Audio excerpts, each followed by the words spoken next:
Hi 5th August. So இன்னைக்கு Wednesday.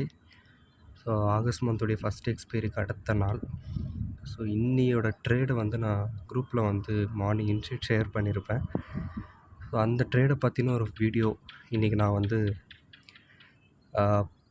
Just ஒரு சின்ன வீடியோ நான் ரெக்கார்ட் பண்ணியிருக்கேன். இதை நான் எக்ஸ்பிளைன் பண்ணுறேன். சேம் நேற்று நான் பண்ண மாதிரி தான் 5 minutes time frame for intraday. So அதை செலக்ட் பண்ணதுக்கப்புறம் ஃபஸ்ட்டு கேண்டலுடைய ஹை அண்ட் லோ வந்து நான் மார்க் பண்ணிக்கிறேன். ஃபஸ்ட்டு கேண்டலுடைய ஹை அண்ட் லோ மார்க் பண்ணிவிட்டு இந்த இடத்துல எனக்கு ஹையோ இல்லை லோவோ ஸ்வீப் எடுக்கணும். இல்லைனா அந்த லோவை உடச்சி எனக்கு நியூ லோ க்ரியேட் பண்ணி இல்லை நியூ ஹையை க்ரியேட் பண்ணி எனக்கு கேண்டில் கன்ஃபர்மேஷன் வச்சதுக்கப்புறம் எனக்கு எங்கேயாச்சும் அதாவது fair value gap or order blocks create ஆகுதான்னு நான் பார்ப்பேன். இல்லை எனக்கு டிமாண்ட் ஆர் சப்ளை ஏதாச்சும் இருக்கான்னு நான் பார்ப்பேன். இந்த டிமாண்ட் சப்ளைக்கு நமக்கு ரொம்பவும் ஹெல்ப்ஃபுல்லாக இருக்கிறது நம்மளுடைய ஓப்பன் இன்ட்ரெஸ்ட், அதாவது ஆப்ஷன் செயினில் இருக்கக்கூடிய புட் அண்ட் காலுடைய ஷார்ட்ஸ் வந்து நமக்கு ரொம்பவே யூஸ்ஃபுல்லாக இருக்கும். ஸோ மார்னிங் நான் இப்படி தான் பண்ணேன். ஸோ ஃபஸ்ட்டு கேண்டலுடைய லோ உடச்சதுக்கப்புறம் மார்க்கெட் செகண்ட் லோ க்ரியேட் பண்ணுது. அந்த இடத்துல நான் வந்து ஒரு சப்ளை ஜோன் வந்து மார்க் பண்ணியிருக்கேன். காலையில் நான் மார்க் பண்ணப்போ 24,620 640 வரைக்கும் தான் மார்க் பண்ணியிருப்பேன். ஜஸ்ட் இந்த இடத்துல நான் ஒரு 655 வரைக்கும் மார்க் பண்ணியிருக்கேன். அது ஒரு 15 பாயிண்ட் எக்ஸ்ட்ரா எடுத்திருக்கேன் சப்ளை ஜோன். ஏன்னா எக்ஸாக்டாக பார்த்தீங்கன்னா இந்த சப்ளை ஜோனுக்கு மேலே ஸ்டேபிளான தான் மார்க்கெட் ஃபர்தராக மேலே போகும். அதாவது ஃபஸ்ட்டு கேண்டலுடைய ஹையை உடச்சா மட்டும் தான் மார்க்கெட் மேலே போகிறதுக்கான பாசிபிலிட்டிஸ் இருக்குது. ஸோ நேற்று நடந்த மார்க்கெட்டே அதே தான். நேற்று மார்க்கெட் ஓப்பனிங் ஹைக்கு மேலே ஸ்டேபிளான மட்டும் தான் நம்ம மார்க்கெட் பெருசாக மேலே போகிறதுக்கான பாசிபிலிட்டிஸ் இருந்திருக்கும். பட் அது இன்றைக்குமே அதே தான் நடந்திருக்கு. அந்த ஹைக்கு மேலே மார்க்கெட் வரலை. சொல்லப்போனால் அந்த சப்ளை ஜோனுக்கு மேலே மார்க்கெட் வந்து வரலை. ஸோ இப்போ நான் என்ட்ரி வந்து காலையில் எடுத்திருந்தேன். அதை நான் குரூப்பில் கூட போஸ்ட் பண்ணியிருப்பேன். So this is my entry, இந்த வீடியோவில் ஷோ பண்ணுற மாதிரி.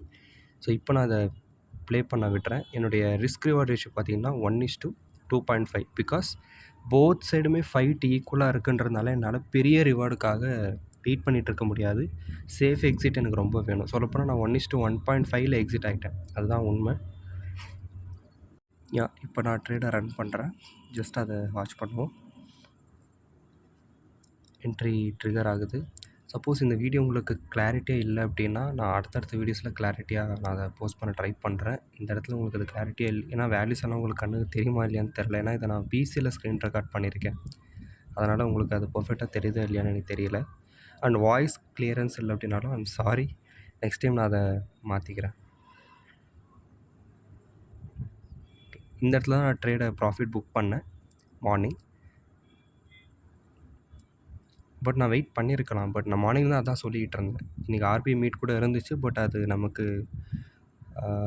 நாட் சேஞ்சு, ரேட் வந்து அன்சேஞ்சில் தான் இருந்துச்சு. ஈவன் வெற்றி கோவிந்த் சார் கூட குரூப்பில் சொல்லியிருந்தார். ஸோ ரேட் அன்சேஞ்ச் அப்படின்றதுனால பெரிய ரியாக்ஷன்லாம் மார்க்கெட்டில் எதுவுமே இல்லை. மார்க்கெட் நார்மலாக தான் ரியாக்ட் ஆச்சு இன்றைக்கி. பிசிஆர் 0.9க்கு மேலே போக முடியாமல் அங்கேருந்து இறங்க ஆரம்பிச்சது.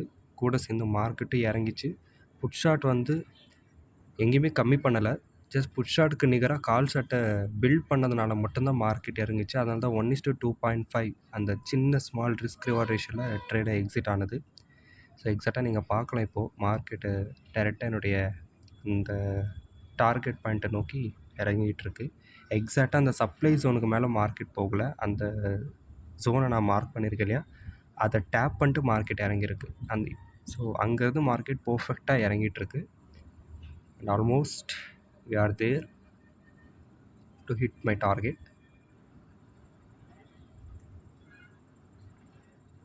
Yes, target hit.